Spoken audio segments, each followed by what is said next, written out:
Welcome back. Now, let's look at what transpired at the Madlanga Commission earlier today. Brown Mogotsi appeared before that commission. He's expected to be back on the stand tomorrow.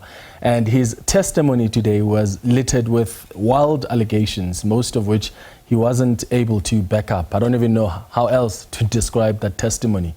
But he kicked off his evidence by claiming that he is a police informant. He is a contact agent for crime intelligence. So he's basically saying that's supposed to explain his bizarre dealings with characters like Ket Matlala. Here's what he told the commission earlier today. During the period from 1993 to the early part of 1995, I was a Nkontwesi's operative, but in its self-defense unit, which operated within South Africa, and had its own objective in gathering of intelligence. I gained a lot of experience in the clandestine gathering of intelligence and the practices of counterintelligence. I then became and I was appointed an official informant for the South African Police Service in 1999. During 2009, I was registered and thereafter acted as an agent for crime intelligence in the South African Police Service. He also made claims about King Misizulu and the KZN Police Commissioner Nhlanhla Mkhonazi. There was a suspicion then, a real suspicion, that Lieutenant General Mkhonazi was recruited by the Central Intelligence Agency, the American one,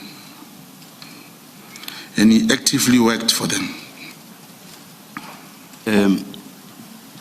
In your statement, I will read exactly what you say when you introduce this subject of recruitment. You say, I obtained information from one of my sources that King Misizulu and Lieutenant General Mkhonazi were recruited by and actively worked for and with the American Central Intelligence Agency, in brackets CIA.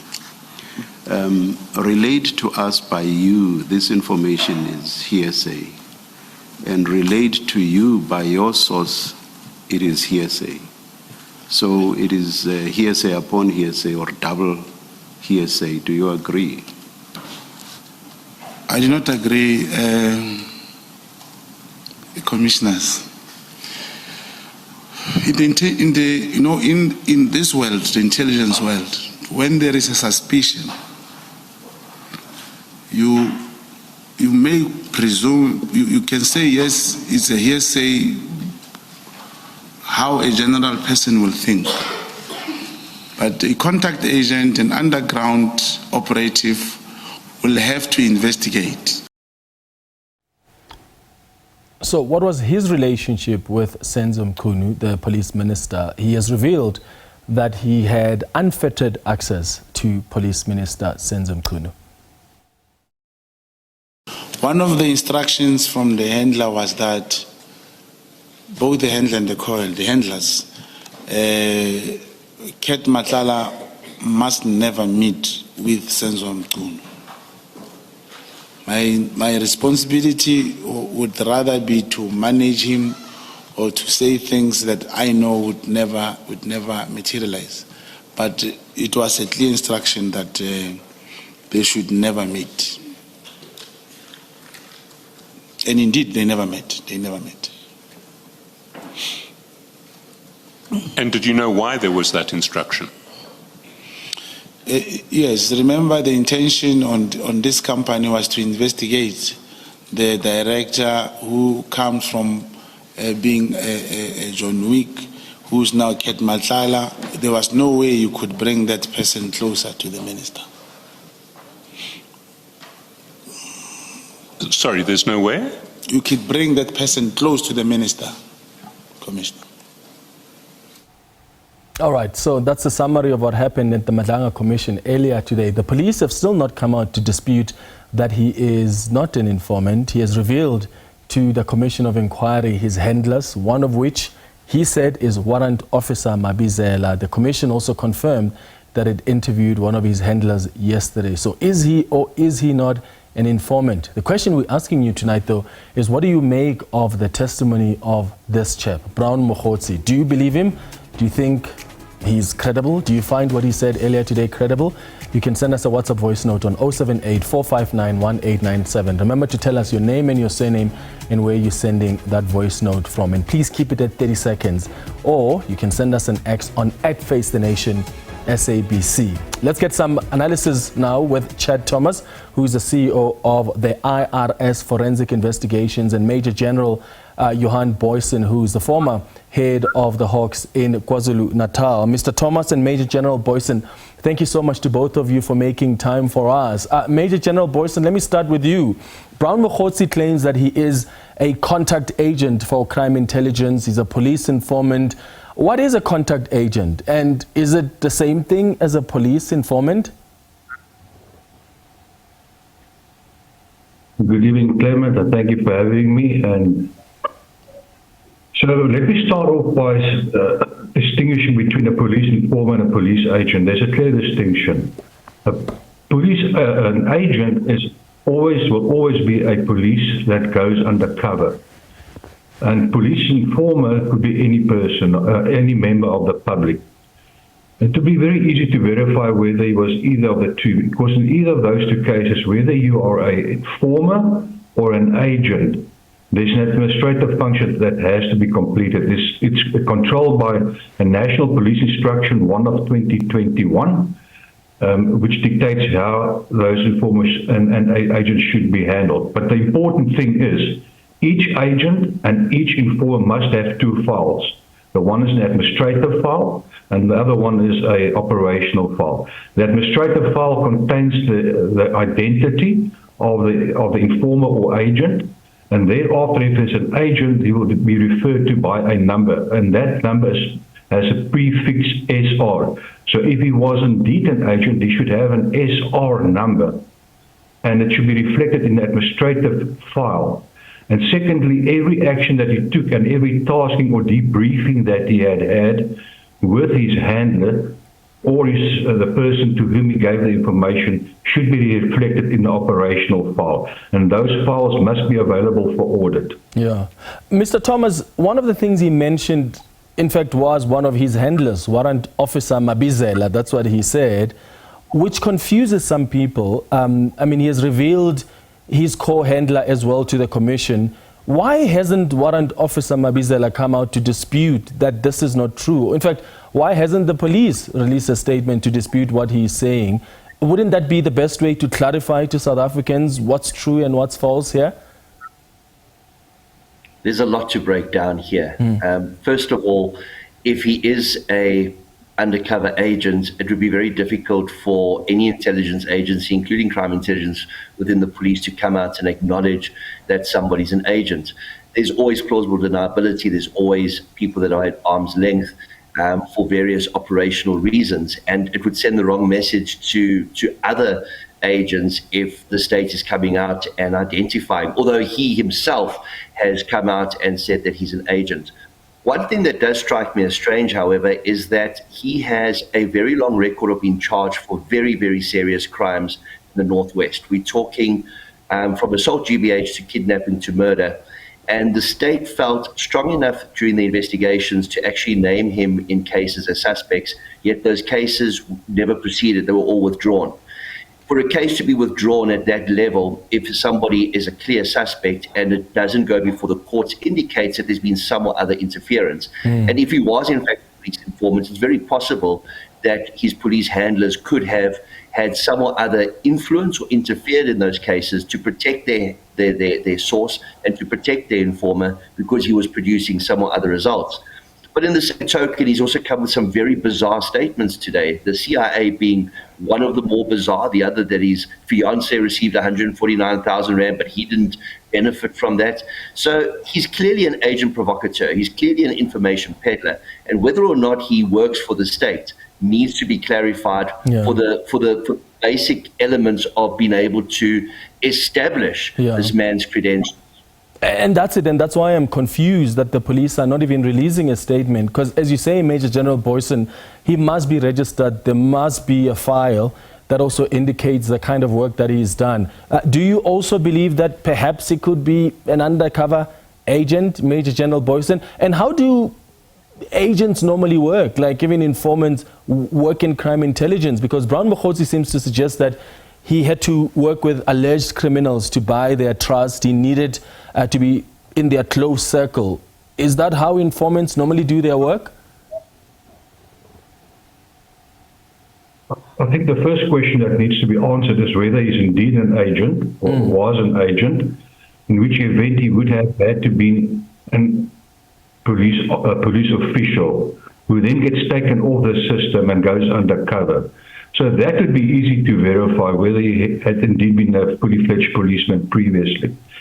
If he was an informer, then once again, and I agree with Mr. Thomas, it's unlawful to disclose the identity of an informer. It's prohibited. But in this particular instance, he himself claims to be the informer. Yeah. And the reason why it's prohibited to make known the informer or identify an informer is for obvious reasons, because it's to secure their own security and safety. But in this particular instance, he himself claims to be an agent or an informer. I'm not too sure which one of the two he claims to be, because he's absent on those two issues. But yes, it's perfectly verifiable whether he was indeed so or not. And I think the police should come out and confirm whether he was one or not. Yeah. Mr. Tomas, and yeah, by the way, Major General Booysen, he mentioned both. He said, I'm a police informant, and then he also said, I'm an agent with crime intelligence. And that's why I asked in the beginning, is there even a difference between the two? Because he claims he was both. Mr. Tomas, based on what he has shared today, I mean, from what you have seen, or what you observed, do you think that the information he provided was credible? No. We've had issues like this dating back 3 decades. We had the Browse Mole report during the early 2000s. We had the ground coverage report around 2011, 2012. And all of these played into the paranoia of the then presidents. The Browse Mole report was during the term of Mbeki. The ground coverage report that was compiled by people working for Mdluli was during the time of Zuma. We've had this disinformation being spun about CIA agents, double agents, and it's all from information peddlers and agent provocateurs. We've seen the damage it's done our country. Firsthand, the general that is my co-discussant tonight has seen the damage that these type of reports have done. And giving credence to anything that Brown Mogotsi says is a concern. But that being said, certain parts of his testimony may be true, but now we have to discount it because the majority seems so far-fetched.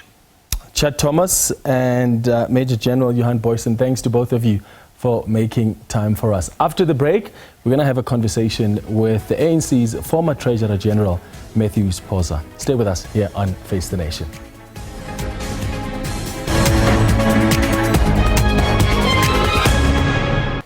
Welcome back. In a bold call for reform, the former Madlanga Premier and ANC heavyweight Phosa has proposed a radical shift in the way South Africa's president is elected. Phosa has advocated for a direct vote by the people. He argues that this change would make the president more accountable to the citizens rather than just the party leadership, potentially leading to a more responsive and inclusive governance. Mr. Phosa joins us now in studio. Thank you so much for making time for us. Good evening. Thank you for inviting me. Good evening to you too and to your listeners and viewers. I want us to start with just what we are witnessing. I mean, we were live at the parliamentary inquiry. I've just paid clips of what happened at the Madlanga Commission. It's so scary. It feels like the country is burning. Now, where are we looking when these things happen? You have got a president, cabinet, ministers, commissioner of police. They have a job to do. What have they been doing? But these things happen under their noses. They must account. The buck stops with all of them. Who must account? Because other people argue that this is not something that just started happening now.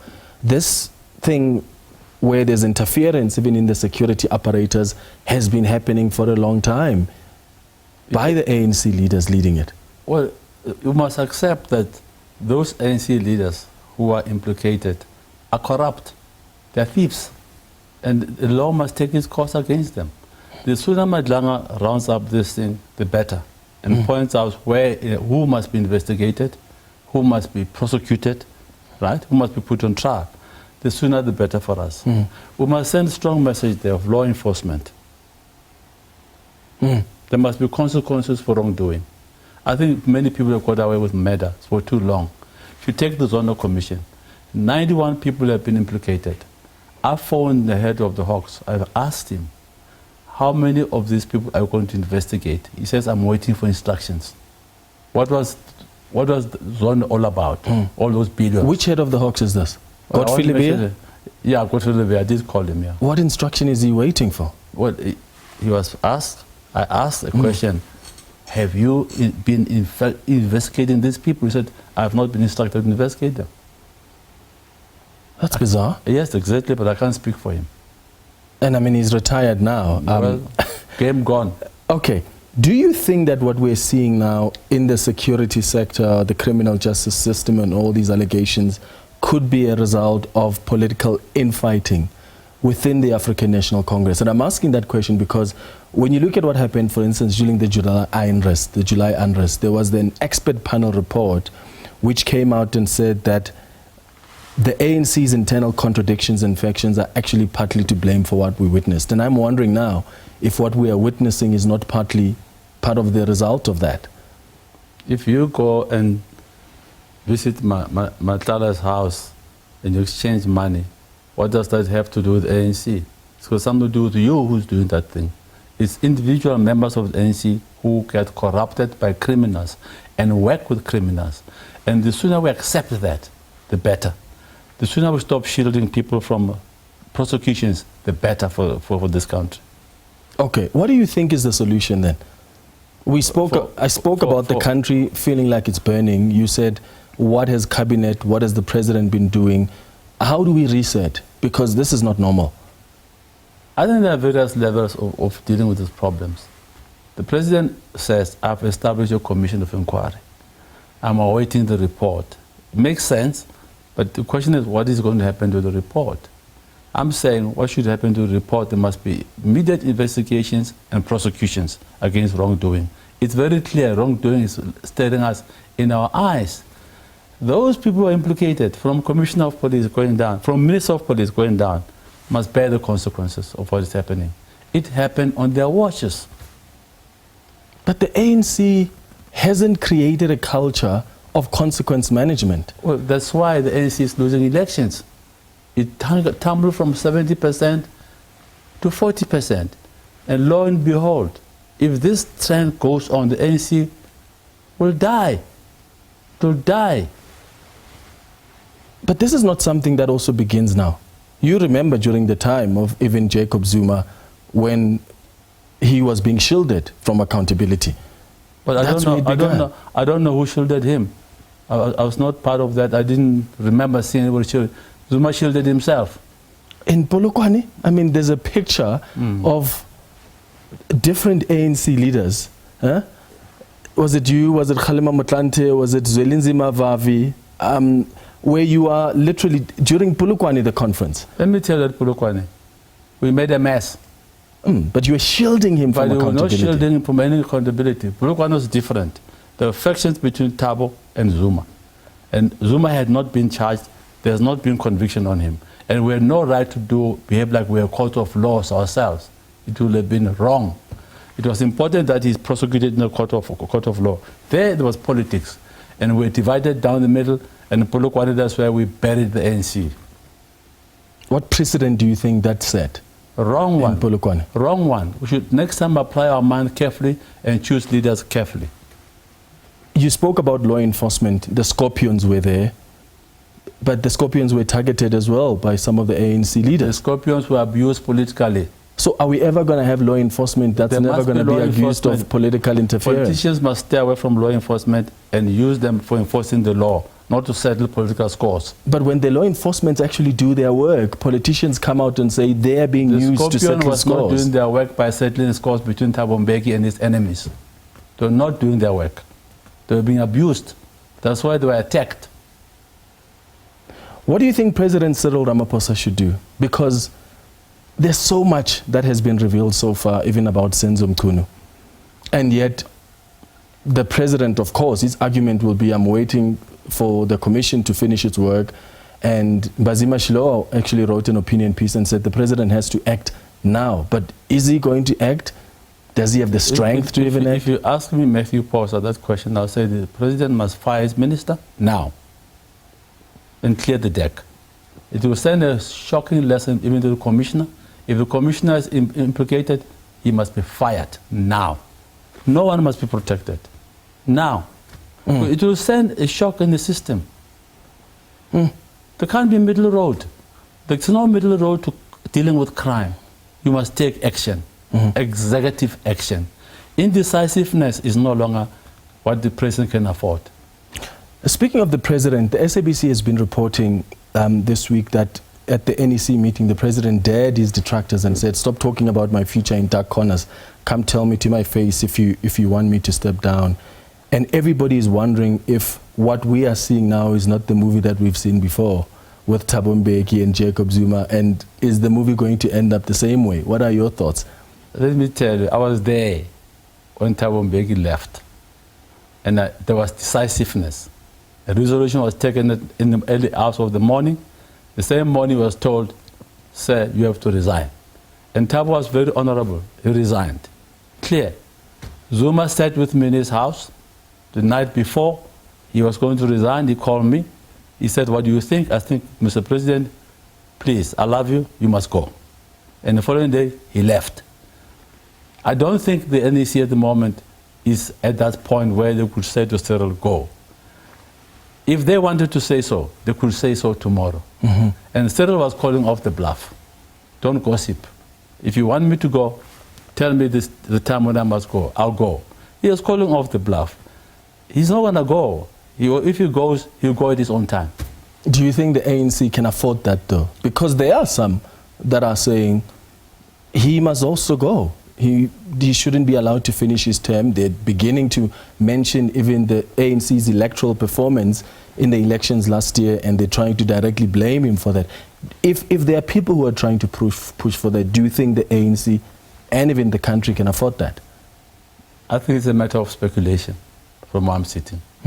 Because it is speculation. We don't know if Cyril is going to go, if the NEC wants him to go. But if the NEC wants Cyril to go tomorrow, they'll tell him to go tomorrow. And there's nothing he can do. Nothing. Thabo couldn't do anything. Zuma couldn't do anything. The clouds were building against him. If the NEC wants Cyril to go tomorrow, he will go. That's what he was telling them. Stop gossiping about me. Tell me when it's time to go, I'll go. That is, if it's true, that's what he said in NEC. I don't know. Yeah. How do you think he has fared as president? I mean, you met him at university. He was my classmate. Yeah. Yes. When you reflect on his presidency, what's your honest reflection? And not as a comrade, but just an honest reflection from your own observation of his presidency. He's indecisive. That's a problem. And the people get sick and tired of committees, commissions, slicing off and postponing of decision making. And the president has to do something about this. He has to be decisive and put the fear of God in criminals. How does he do that? He must take action. We've been talking about it. So just fire people that are implicated? Let me tell you, I fired 3 MECs because of corruption. And I'm proud of that. It didn't make me popular in the party. Leadership is not about a popularity contest. It's not about that. It's about serving the people. Not serving your friend, not serving your comrades, but serving the people. That's the reason why we're elected in office. Will you take a shot at the presidential position in the future? I don't think I need to do that. The branch of the ANC must decide what they want. Yeah, that's what they all say. Yes. Until the branch then decides, and then they say, I've been called. I can't say no. Let me tell you, I don't have appetite. Okay, so if the branch says Matthew's position, you say no. I'm enjoying my business. Okay. It's fun. All right. It's real fun. You spoke about the direct presidential election, and you said that this could probably help deal with the crisis of the lack of trust on the ground. How do you think that can change the course? Of course, that will need a change to our electoral system, but why do you think that is the silver bullet, so to speak? It's Section 86 of the Constitution, if you look at it. It needs to be dealt with. It's an option which many people in ANC on social media they've supported. Because if you take some of the guys who want to be candidates for president, Some of them only even make 20% on national vote. So we need someone in whom the nation has confidence, who accounts to the nation, not a party. That will be a different ball game. And we should not be afraid of constitutional amendment. It allows it. Yes, and there's no madness in saying so. We're trying to strengthen democracy, transparency, and accountability. Do you think as ANC leaders you owe South Africans an apology? More than an apology. It's a shame what's happening. To know that your own comrades are thieves. But I'm not talking about just now, Mr. Pons. I'm talking from over the last 30 years. Well, the ANC must take those decisions. But whatever is happening, the ANC has been punished. To die from 70% to 40%, and the prospect of 20% staring the ANC in the eye, it's a humiliation. And the ANC must say to the people, we're sorry, we have messed up.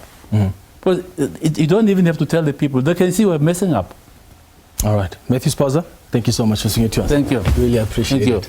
And thanks to you for watching the Tuesday edition of Face the Nation. We'll be back with you on Thursday at 8 p.m. Have a good evening. Cheers.